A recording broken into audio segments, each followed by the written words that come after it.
Queridos irmãos, boa noite. É com grande alegria que retomamos as nossas atividades junto a essa casa de amor e caridade, no que pedimos ao Cristo Jesus que nos harmonize a todos na observação do tema desta noite, que é toda dedicada exatamente a Ele, naquilo que Ele significa de mais profundo em nossas vidas, exatamente a sua dimensão amorosa, consoladora. E é diante deste Cristo Consolador que Emmanuel nos convoca a uma reflexão profunda sobre por que, afinal de contas, adentramos a casa espírita. Muitos se encantam com o Espiritismo pela sua característica de nos oferecer explicações lógicas que nos respondem às perguntas mais significativas que nos incomodam há séculos, quais sejam o que somos, de onde viemos, para onde vamos.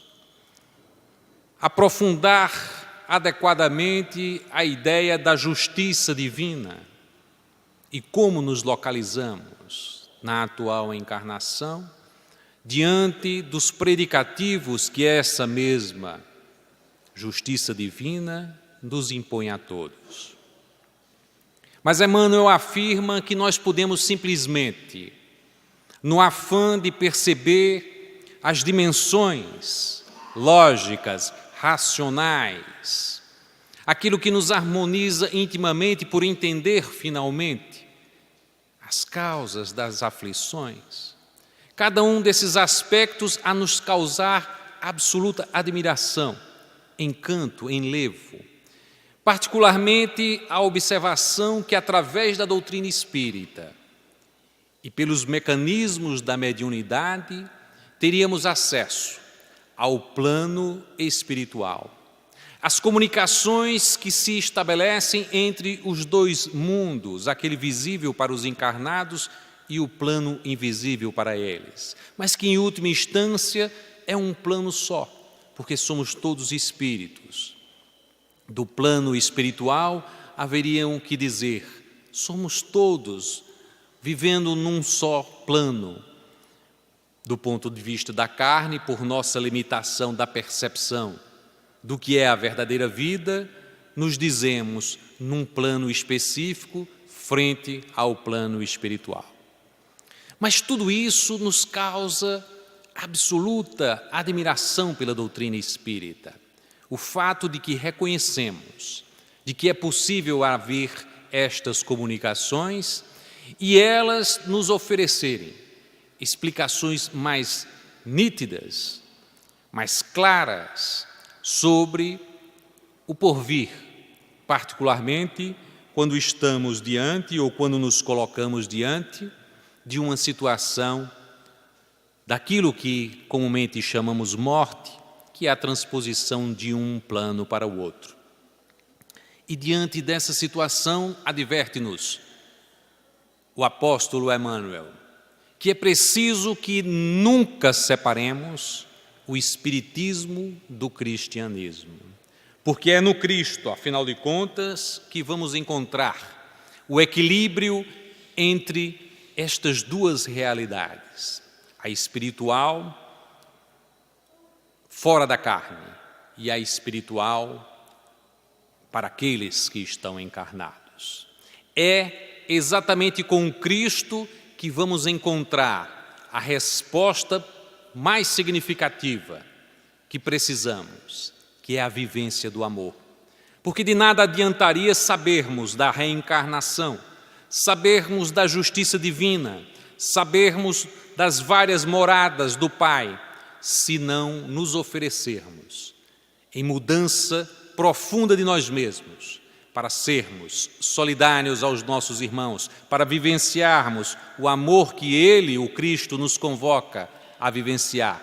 E se não o fazemos, não trazemos o cristianismo para toda construção lógica, para toda racionalidade e para toda a elucidação da própria mensagem do Cristo que o Espiritismo nos oferece.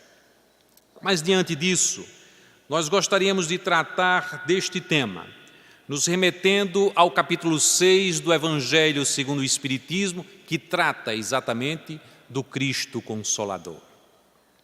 Neste capítulo em particular, nós temos a evocação de duas sentenças trazidas, uma do Evangelho de Mateus e outra do Evangelho de João. Na passagem de Mateus temos uma das mais belas passagens de todo o Evangelho, porque é aquele chamamento do Cristo a cada um de nós. E Ele nos diz: vinde a mim, todos vós, que andam em sofrimento e vos achais carregados, e eu vos aliviarei.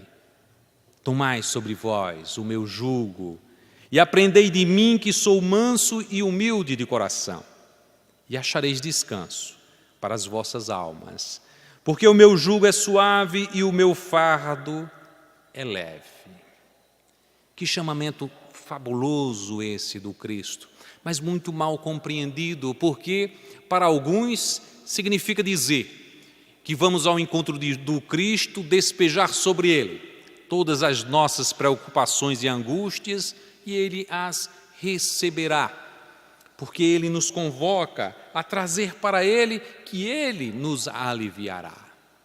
Mas é preciso que saibamos como nós vamos em busca do Cristo, porque há muitos que procuram o Cristo para resolver os seus problemas na forma como eles acham que os seus problemas devem ser resolvidos. E assim o Cristo pareceria tão somente um resolvedor dos nossos problemas. Mas nós devemos procurar o Cristo como Ele verdadeiramente é para as nossas vidas, pelo sentido profundo que Ele representa para as nossas vidas, e nos colocarmos diante dEle com a humildade necessária, porque Ele é o Espírito por excelência. Nele devemos buscar a inspiração para as mudanças que precisamos realizar. E neste sentido, o significado profundo dessa mensagem, desse chamamento do Cristo Jesus, é que Ele nos alcança na dimensão de nos dizer que todas as suas lições e seus exemplos, que Ele nos trouxe há 2000 anos, nos oferece uma consolação profunda, que encontraremos amparo, que encontraremos alívio quando o buscarmos como verdadeiramente devemos buscá-lo.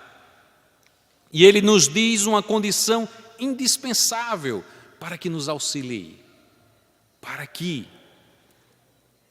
o busquemos sabendo que deveremos nos ajustar à lei que Ele veio nos ensinar.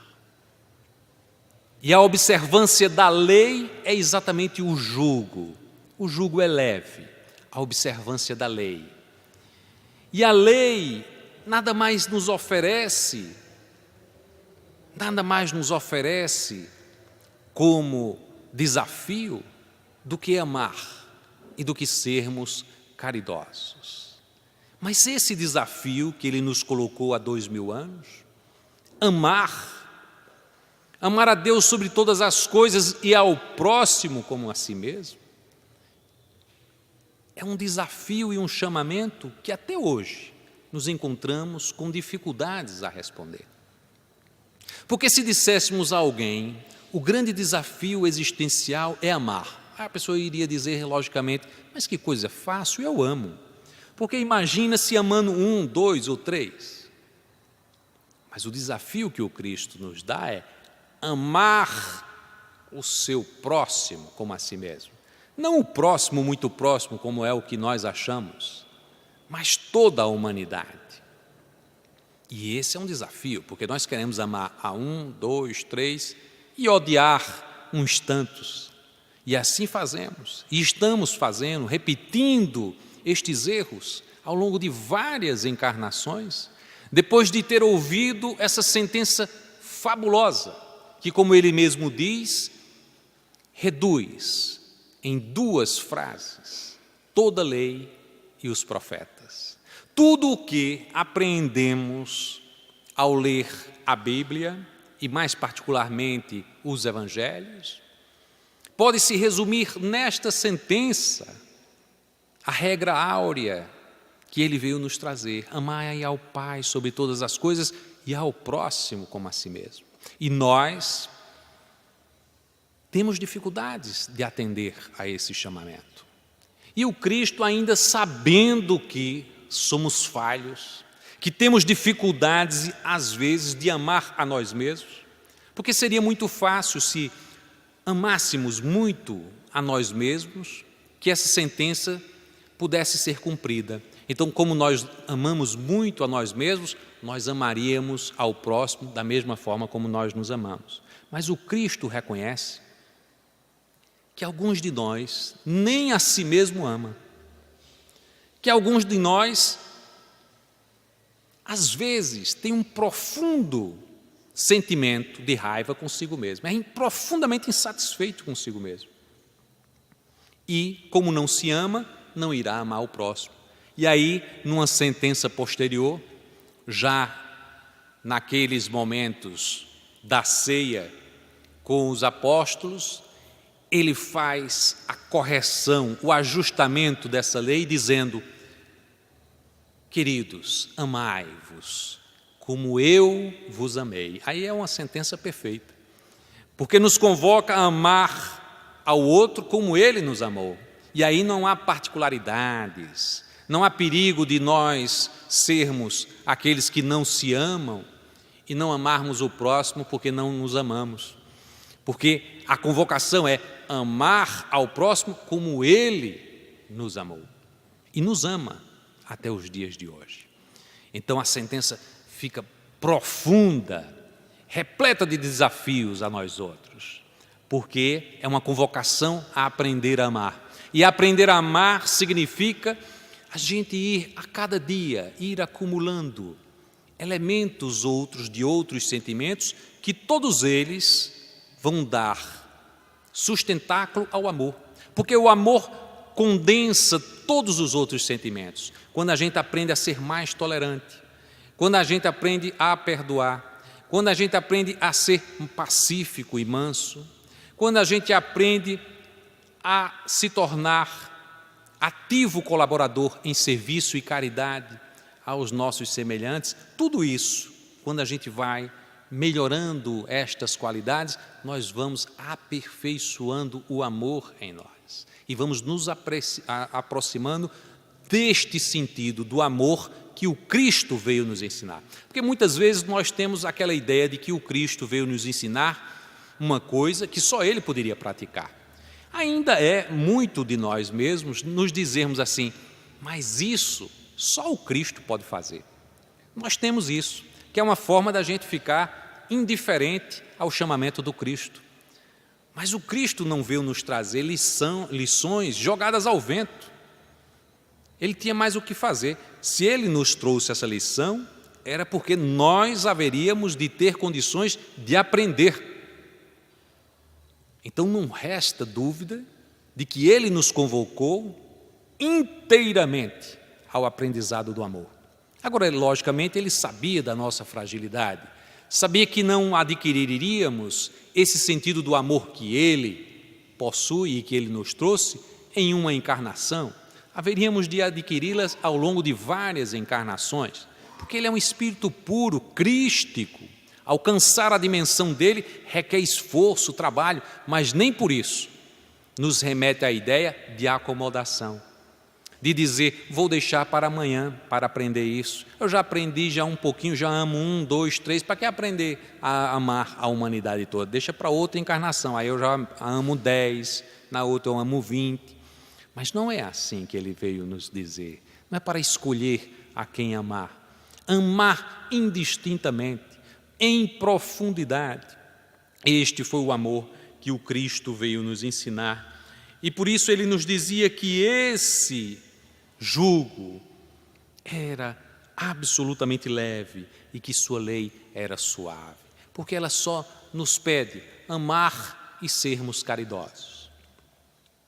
E mais adiante vem a sentença extraordinária, aí já ocorrida na ceia, onde ele com os apóstolos faz aquela oração, pedindo ao Pai por aqueles discípulos que ele sabia que iriam passar por grandes dificuldades, e pede por eles. E depois dessa oração profunda, sentida, que está lá no Evangelho de João, em seu capítulo 14 e seguinte, nós temos essa passagem que nós vamos falar agora. Se me amais, guardai os meus mandamentos. E eu rogarei ao Pai, e Ele vos dará outro Consolador, para que fique eternamente convosco, o Espírito da verdade, a quem o mundo não pode receber, porque não o vê nem o conhece, mas vós o conhecereis, porque Ele ficará convosco e estará em vós. Mas o Consolador, que é o Espírito Santo, a quem o Pai enviará em meu nome, vos ensinará todas as coisas e vos fará lembrar de tudo o que vos tenho dito. É uma mensagem consoladora. 2000 anos atrás, o Cristo diante dos apóstolos dizendo: eu vos enviarei um Consolador, que irá desvendar tudo o que foi dito em alegorias, porque aquela população naquele instante não tinha condições de receber a profundidade dos ensinos que o Cristo veio nos oferecer. E 18 séculos depois, com o advento do Espiritismo, nos chegavam as lições imorredoras para trazer luz sobre aquelas passagens evangélicas que eram trazidas, ainda com algum grau de dificuldade de entendimento, porque eram oferecidos em parábolas. Apenas os discípulos que tinham conhecimento mais profundo e sabiam da vida espiritual poderiam compreender o sentido maior, mais profundo, simbólico e profundamente espiritual daquela mensagem. E assim foi que, com esta passagem do Cristo, nós nos colocamos diante de uma apresentação extraordinária para a nossa vida, porque nos convocava ao entendimento daquilo que nos faz indagar desde o início da sociedade humana, quando nós nos espantávamos com os trovões, com a chuva, com os terremotos, com os vulcões, e imaginávamos ali há algo de superior, de mais profundo na vida. E a nossa pergunta era sempre, quando observávamos o nascimento e a morte, nascimento e morte era sempre algo a nos causar espanto. Porque a pergunta inicial é: de onde viemos? E depois, para onde vamos? E entre uma coisa e outra, o que somos verdadeiramente? E o Espiritismo vem trazer a elucidação disso, nos mostrando que somos espíritos imortais, que temos a nossa origem na luz divina e que nos encaminhamos de volta para o Criador num longo processo de evolução do nosso espírito, de aperfeiçoamento do nosso espírito. São as grandes indagações que nos acompanham. E sabermos que nesta trajetória precisamos nos ajustar às leis divinas. Conhecer a lei divina e procurar nos ajustar a elas é outra coisa extraordinária que o Espiritismo nos traz. E aprofundando as lições do Cristo, porque nos traz as comunicações entre os dois planos, nos oferece o conhecimento da realidade imortal que somos, pelas comunicações que nos chegam, daqueles que transpuseram os portais daquilo que consideramos mortes e que voltam e nos falam e nos dizem da realidade morredoura. E por isso mesmo o Espiritismo é fonte de consolação e de iluminação das almas. Eis que essa construção extraordinária que é toda obra do Cristo Jesus. Porque Ele anunciou de que iria enviar o Consolador prometido para dizer as coisas que Ele, naquele instante, não poderia colocar às claras. E eis porque estamos hoje beneficiados pela luz que o Espiritismo nos traz para vivenciar o cristianismo como Ele nos pediu para vivenciar há 2000 anos. E nessa vivência em que conhecemos o Espiritismo, precisamos retomar a visão crística em nós, para não perdermos tempo, não perdermos a encarnação, para valorizarmos a oportunidade recebida e nos oferecermos em serviço, em seu nome, para que possamos, ao final dessa nossa jornada, sermos recebidos no plano espiritual como vitoriosos, não vitoriosos sobre os outros, como o mundo em geral nos pede para sermos, mas vitoriosos sobre nós mesmos, sobre as nossas imperfeições, como é o chamamento divino em direção a nós outros. Mas se o Cristo nos oferece essa visão extraordinária da consolação, é porque somos ainda espíritos necessitados de consolação. E aí há uma ligação clara com o capítulo 5 do Evangelho segundo o Espiritismo, onde se trata das bem-aventuranças, particularmente daquelas 3 bem-aventuranças que nos ligam ao sofrimento. Porque era o Cristo, no capítulo 5 de Mateus, a nos dizer: bem-aventurados os que choram, porque serão consolados. Bem-aventurados os que têm fome e sede de justiça, porque serão saciados. Bem-aventurados os que padecem perseguição por amor da justiça, porque deles é o reino dos céus. E parecia uma grande contradição, e naquela época uma contradição tremenda. Por que o Cristo fala aos deserdados da sorte, aos aflitos que choram, porque eles serão consolados? Afirmar que são bem-aventurados os que têm sede de justiça, mas qual justiça? Porque eles serão saciados. E aqueles que são perseguidos pela justiça, porque deles é o reino dos céus. Pareceria haver uma contradição em absoluto. E alguns diriam: mas é por merecimento. A pessoa passa por uma dificuldade e ao fim dessa dificuldade, ela se encontra enriquecida, valorizada. Mas as pessoas diriam: mas para que o sofrimento? Porque Deus, que é bom, como nós o entendemos, que é perfeitamente bom, nos oferece como caminho da nossa evolução que tenhamos que passar pelo sofrimento. Porque nós achamos que é assim. Nós dizemos: não, Deus gosta que a gente passe por sofrimento, porque depois do sofrimento a gente vai ficar melhor. Porque não entendemos a justiça divina, porque ainda não entendemos Deus como perfeitamente justo. Ainda carregamos a ideia de Deus que nos é trazida pelas antigas experiências religiosas que carregamos, de outras existências. Em outras vidas, carregamos toda a carga de sofrimento que nos oferecia a ideia de sermos contrários à lei divina, porque iríamos para um inferno, ou no máximo para um purgatório. E nós dizemos: olha, Deus é capaz de nos levar ao fogo eterno. E esse Deus justiceiro, mas também cruel, capaz de nos condenar à eternidade do fogo, nos causa temor. É tanto que as pessoas dizem: é preciso ter temor a Deus. Melhor seria dizer: é preciso amar a Deus, porque foi essa a proposta do Cristo. O Cristo nunca nos disse: tenham temor a Deus, mas amai a Deus sobre todas as coisas, porque encontraremos Deus pelo amor e não pelo temor.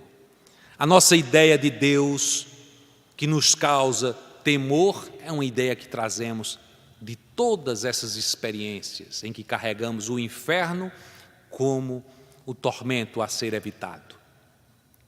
E também a ideia que nos era trazida ainda no mundo judeu, porque nos ofereciam a ideia de um Deus justiceiro, a quem eles louvavam, um Deus que era capaz de ser o Senhor dos exércitos, porque nós sempre imaginamos o poder, e Deus é o poder supremo, com a mesma imagem do poder que vemos na terra.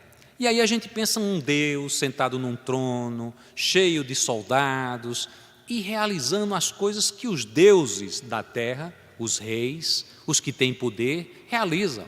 Ou seja, punem aqueles que acham que devem punir, às vezes com a morte, às vezes com a condenação eterna, e trazem todos os benefícios àqueles de quem se gosta.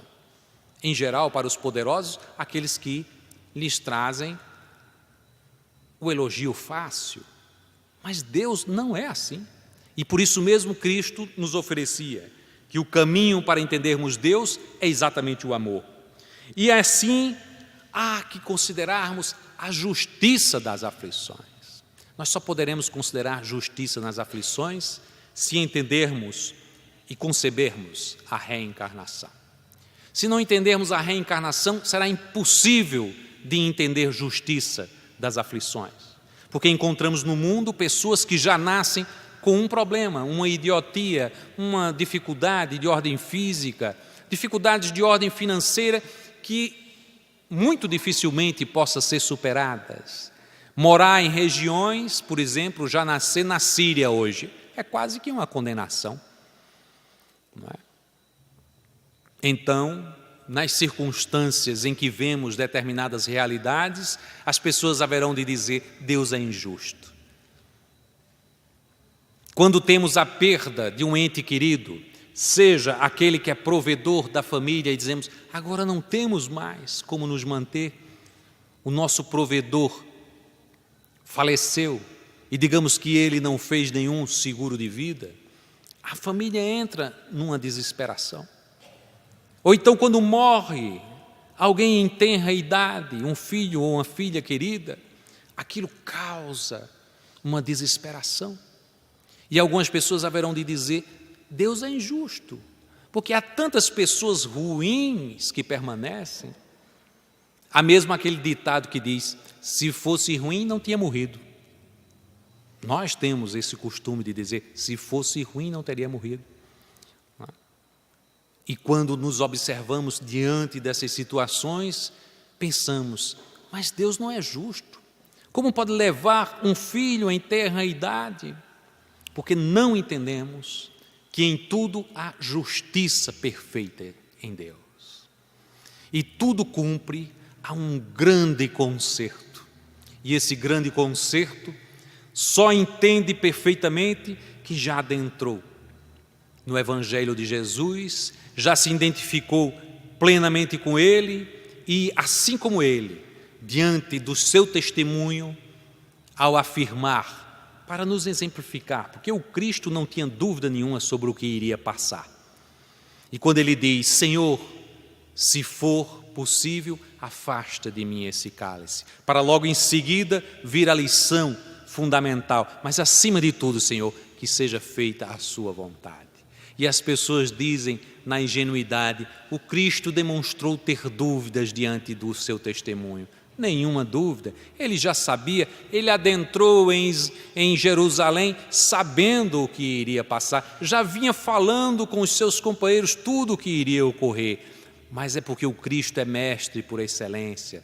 Ele disse: eu preciso mostrar aos meus semelhantes, aqueles a quem eu estou a oferecer a lição, que diante das aflições eles irão passar pela dúvida, e na hora da dúvida irão pedir ao Pai conforme o seu desejo mais íntimo, mas assim como eu, haverá de dizer: Senhor, acima de tudo, seja feita conforme a tua vontade, porque reconhece que Deus é perfeitamente justo e bom, e se há uma justiça divina, ela é perfeitamente justa, boa, misericordiosa. E quando nos percebemos diante disso, qualquer coisa que nos aconteça na vida, e que colocamos sob as mãos de Deus a resolução daquele problema, o problema será solucionado da melhor forma possível e oferecerá a melhor solução possível para as nossas vidas e para a vida de todos os envolvidos. E é por isso que o Cristo nos revela a justiça divina e a nossa moldagem a essa justiça divina como caminho para a nossa evolução espiritual. Porque nos afirma observar a causa das aflições. Muitos de nós observamos os nossos semelhantes e dizemos: fulano tinha uma vida de tal forma e ele se deixou levar por uma viciação e isso causou aflições profundas a ele e à família. Outro vai dizer: tinha um que era ambicioso demais, ele buscou tanto a ambição que destruiu a vida dele e de outros. Outro irá observar: aquele rapaz, ele era tão avaro, ele queria tanto enriquecer que se esqueceu até de viver. A sua vida era miserável, porque tudo que ele fazia era amoedar tesouros, guardar tesouros, e destruiu a sua vida e a vida dos seus. Nós conseguimos ver causas das aflições na vida atual. Nós observamos que as pessoas buscam tanto poder que se corrompem e tudo mais, e depois são pegos e achados como criminosos e a sociedade o repudia. E a gente diz: olha, adiantou ter passado por isso? Olha a aflição deles.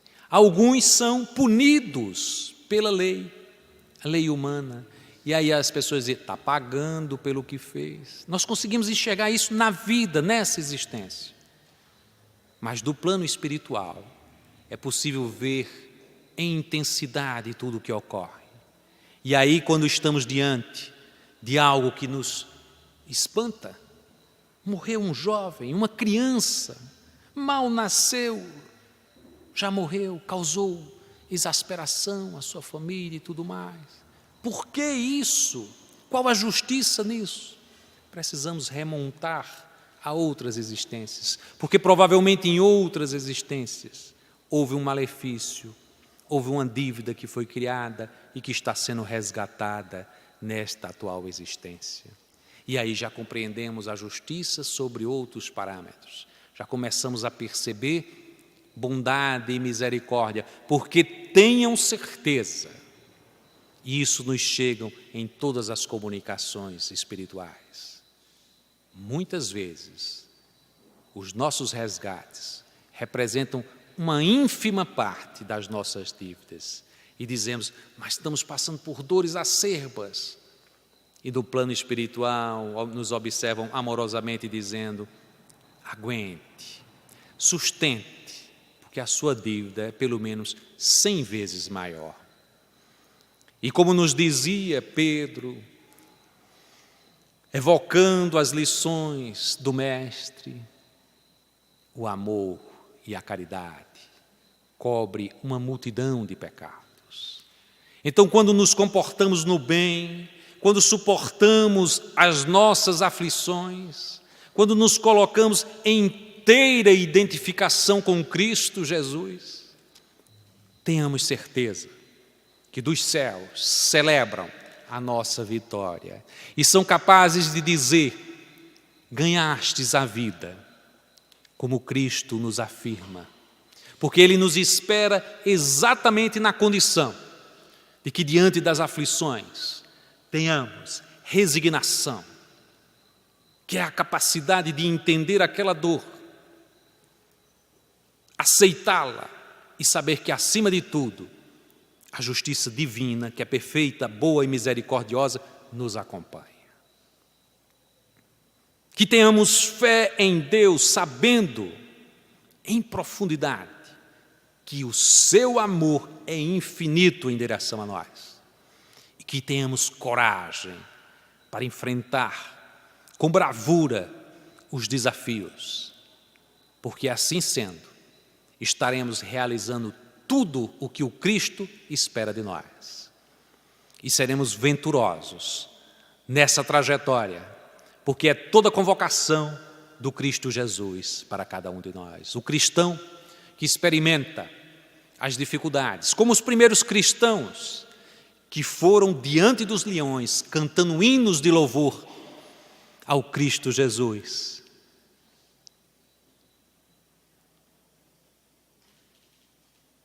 E nesse louvor ao Cristo Jesus, resgatados por inteiro, subindo aos céus, em elevo supremo, não sentiam nada do que estava acontecendo nos seus corpos trucidados, porque a misericórdia divina os abraçava.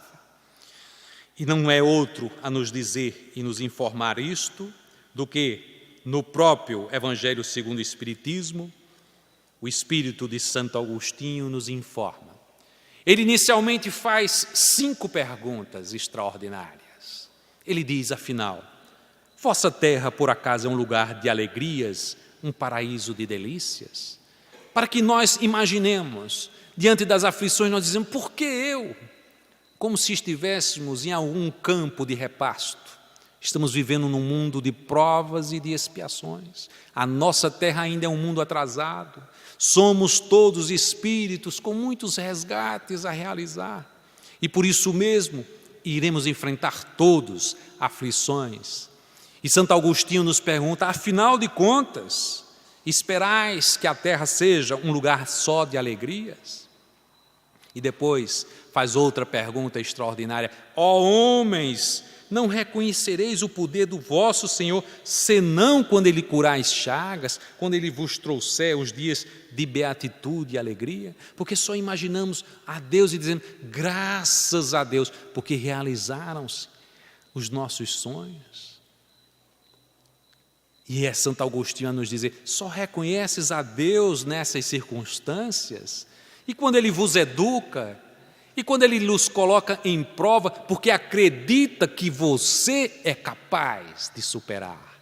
E quando superar, júbilos no céu, porque superastes aquelas dificuldades. E depois, Ele pergunta, a terceira pergunta, Ele diz, até quando os vossos olhos só alcançarão os horizontes marcados pela morte? É preciso que enxerguemos a vida transpondo essa existência e percorrendo várias outras, porque a nossa destinação é a iluminação que nos aproxima do Pai Eterno. E a quarta pergunta, como desencarnados, quando vagáveis no espaço, escolheste as vossas provas? Porque é verdade, muitas das provas que aqui, pelo menos os espíritos que já estão se aproximando do Cristo, que já estão querendo seguir as pegadas do Cristo, escolheram as suas provas. E agora vai se colocar em condição de dizer, Senhor, Senhor, me livrai destas provas. Ou então se colocar contra Deus, porque está enfrentando os seus desafios. A quinta pergunta, que remédios, pois, poderíamos dar aos que foram atingidos por males pungentes? O remédio da fé. A fé irrestrita no Pai. É aquela condição em que nos colocamos em perfeita comunhão com Deus. E depois de fazer essas 5 perguntas, para nos preparar em profundidade, Ele nos dá a sentença consoladora e nos afirma, o Senhor pôs o seu selo naqueles que o creem. Que coisa fantástica! Os que creem em Deus, Deus a pôs o seu selo neles. Cristo vos disse que a fé transporta montanhas. Eu vos digo, isso são as palavras de Santo Agostinho, que aquele que sofre e que tiver a fé como apoio, será colocado sob a proteção e não sofrerá mais. E diz mais, os momentos mais dolorosos serão para ele como as primeiras notas de alegria da eternidade. Sua alma se desprenderá de tal maneira do seu corpo, que enquanto esse corpo se contorcer no leito, em que as pessoas estão vendo, olha, é a morte que se aproxima, e vê se contorcer, convulsionar, e chora diante daquela situação, a alma se desprende e pairará nas regiões celestes, cantando com os anjos os hinos de reconhecimento e de glória ao Senhor. É uma mensagem consoladora, extraordinária, que nos é trazida pelo Espírito de Santo Agostinho. E uma outra mensagem do Espírito Lacordaire nos informa exatamente da nossa necessidade de identificar nessa mensagem do Cristo, bem-aventurados os que sofrem, de que ele não está falando de todos os que sofrem, porque há os que sabem sofrer e aqueles outros que não sabem sofrer, aqueles que têm dificuldade em entender o sofrimento e por isso mesmo se apresentam nestes caminhos como desesperados, contrários ao Senhor. É preciso, portanto, acordarmos para, diante das aflições, sabermos bem sofrer, o que significa adquirir a resignação que nos fortalece, a fé que nos vincula a Deus, a coragem que nos mostra que já estamos nos preparando para novos passos, porque do céu haverá de cantar louvores a nós outros que ascendemos para as verdades eternas. E no capítulo 6, diante de todas as promessas que nos foram dadas pelo Cristo, nos vemos diante das mensagens extraordinárias do Espírito de verdade, que fala em nome do Cristo, ou que é o próprio Cristo. Afinal, ele se apresenta dizendo: venham como outrora entre os filhos desgarrados de Israel, trazer a verdade e dissipar a treva. E a primeira mensagem dele tem exatamente esse conteúdo: revelar a verdade. Porque ele nos faz dizer categoricamente: espíritas, amai-vos. Este é o primeiro ensinamento. Instruí-vos, este é o segundo. E diz: todas as verdades se encontram no cristianismo. Os erros que nele ocorrem é pela nossa própria incúria. Mas observemos a palavra do Cristo em profundidade. Observemos sua mensagem, porque todas as verdades se encontram nela. Cristo é o vencedor do mal e nos convoca a sermos os vencedores da impiedade. É Ele se apresentando como o Espírito a revelar a verdade, depois de 18 séculos. E na segunda mensagem, Ele nos aparece como o Mestre a nos ensinar resignação e amor fraterno. Ele diz: venho ensinar e consolar os pobres deserdados, e nos promete enxugar as nossas lágrimas, e nos diz: em verdade vos digo, os que carregam seus fardos e assistem seus irmãos são os meus bem-amados. Instruí-vos na preciosa doutrina que dissipa o erro das revoltas e vos ensina o objetivo sublime da prova humana. Significa dizer que, diante do Espiritismo, não temos mais porquê, se nos dizemos espíritas, diante das aflições, nos comportarmos com revolta, compreendermos a justiça divina, entendermos bondade, beleza, harmonia em tudo que nos ocorre, porque ao final de contas, como Cristo nos diz, se carregarmos nossos fardos com resignação e coragem e assistirmos aos nossos irmãos, servirmos com amor na causa do amor e da caridade, nós seremos, como Ele nos diz, os nossos, seremos os seus bem-amados. Que maravilhosa convocação a todos nós nos enfrentamentos das nossas aflições. E a terceira mensagem, Ele já se apresenta como médico, a curar as nossas dores e nos oferecer a salvação através do amor e da oração. E nos fala eu sou o grande médico das almas e venho vos trazer o remédio que os irá curar, que os deverá curar. E nos fala, Deus dirige aos vossos corações um apelo supremo através do Espiritismo. Escutai-o. Escutar a Deus, escutar o apelo de Deus, para que o procuremos em amor e oração.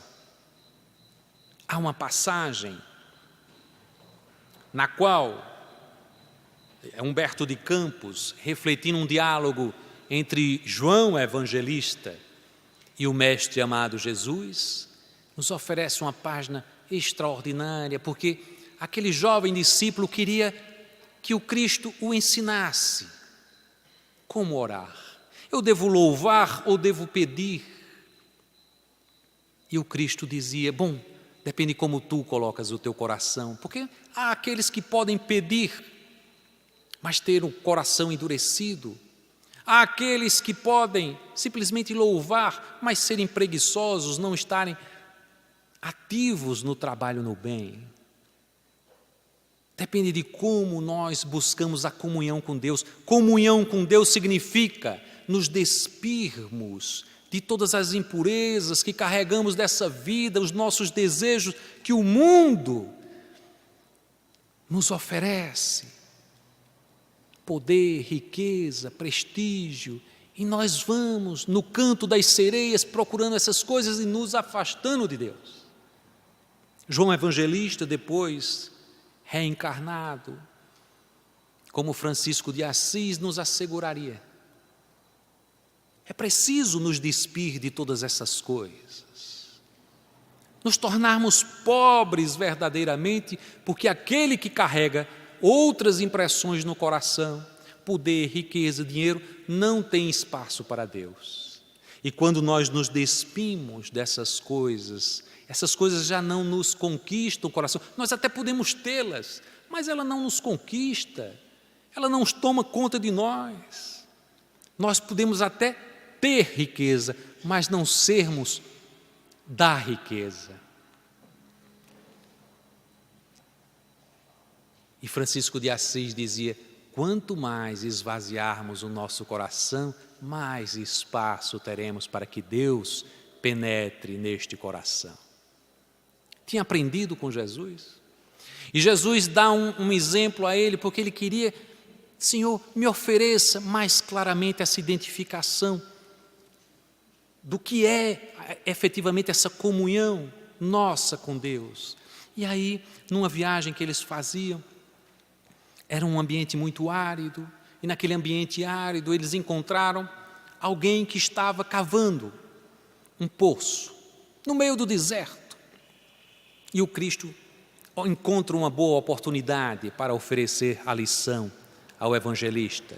E naquela oportunidade ele se acerca do homem e diz, meu caro amigo, o que estás a fazer? Ele estava fazendo um poço largo, mas aquele poço para ele realizar ali era um esforço tremendo. E ele dizia, mas por que aqui realmente a chuva escasseia? Muito difícil. As chuvas aqui são todas um grande benefício de Deus, mas tem escasseado muito, precisamos encontrar água aqui. E ele continuava no labor, não é, da construção daquele poço, e aquela oportunidade surgiu e Jesus disse, olha, observa, João, observa bem, ele está cavando o poço porque sabe que tem manancial por baixo da terra, porque a chuva, que é bênção divina, permite que exista mananciais. Mas imagine que essa terra árida seja a alma humana, ainda vazia de valores e tudo mais. Ele está trabalhando. O cristão é como esse trabalhador que fica trabalhando na alma árida até encontrar o tesouro divino que está depositado embaixo do solo, porque foi a bênção divina que através da chuva possibilitou a formação desses lençóis. E com o seu trabalho, encontrando, ele encontra a ação de Deus. Porque a água é a melhor expressão que poderíamos dar a Deus, porque ela se encontra na terra, ela se encontra nos céus. E naquele instante em que João viu o trabalhador em sua última lançada sobre a terra, ver o poço jorrar água, ele compreendeu a profunda riqueza da lição do Mestre, na comunhão que devemos ter com Deus. Comunhão com Deus não é uma oração vazia, não é nos colocarmos em joelho, repetirmos aquelas orações já escritas e dizermos: Deus nos conceda. Em geral é essa a oração. Deus nos ofereça solução para esse problema. Deus nos livre das aflições. Mas é mais do que tudo trabalharmos as nossas imperfeições, aquilo que nos liga ao mundo, aquilo que nos faz, de quando em vez, discutir com Deus. Dizer: mas Senhor, estou passando por essa aflição. Senhor, por que comigo? E quando entendemos a riqueza que nos reveste, toda a misericórdia divina, tudo que nos cerca que é pleno de amor, de misericórdia e de bondade, entendemos a comunhão de Deus como o caminho no qual vamos, pelo nosso esforço, pelo esforço que fazemos em nos melhorar, quando nos colocamos na oração sentida em direção ao Senhor da vida, e mesmo diante de todas as dificuldades, e dizemos: Senhor, nos auxilie, Senhor, a entender, a compreender esse grande desafio que estamos a passar. Senhor, eu sei que existe dor e sofrimento, porque é um desafio.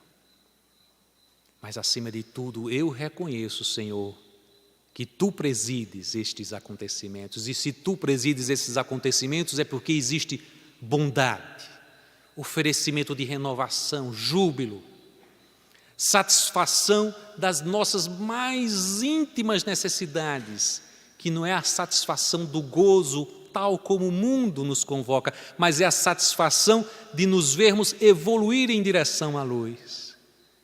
E se Tu nos colocaste, Senhor, diante desse desafio, é porque reconheceste que somos capazes de enfrentá-los. E, Senhor, podemos perder tudo. Podemos perder até mesmo aquele amor mais querido, mas não queremos perder, Senhor, o Teu amor, a nossa fé, a nossa plena confiança, porque queremos chegar, Senhor, como vitoriosos de nós mesmos, de nossas fraquezas, e podermos dizer: realizei o bom combate. Senhor, abençoa-nos nas nossas fragilidades e nos nossos enfrentamentos, porque com o Teu amor, com a Tua misericórdia, com as bênçãos divinas que nos cercam, nós saberemos que iremos vencer em Teu nome e para Ti, e continuar no dia seguinte a laborar para sermos melhores, para servirmos mais, para entendermos mais, para amarmos mais, em Teu nome e por Ti, assim seja.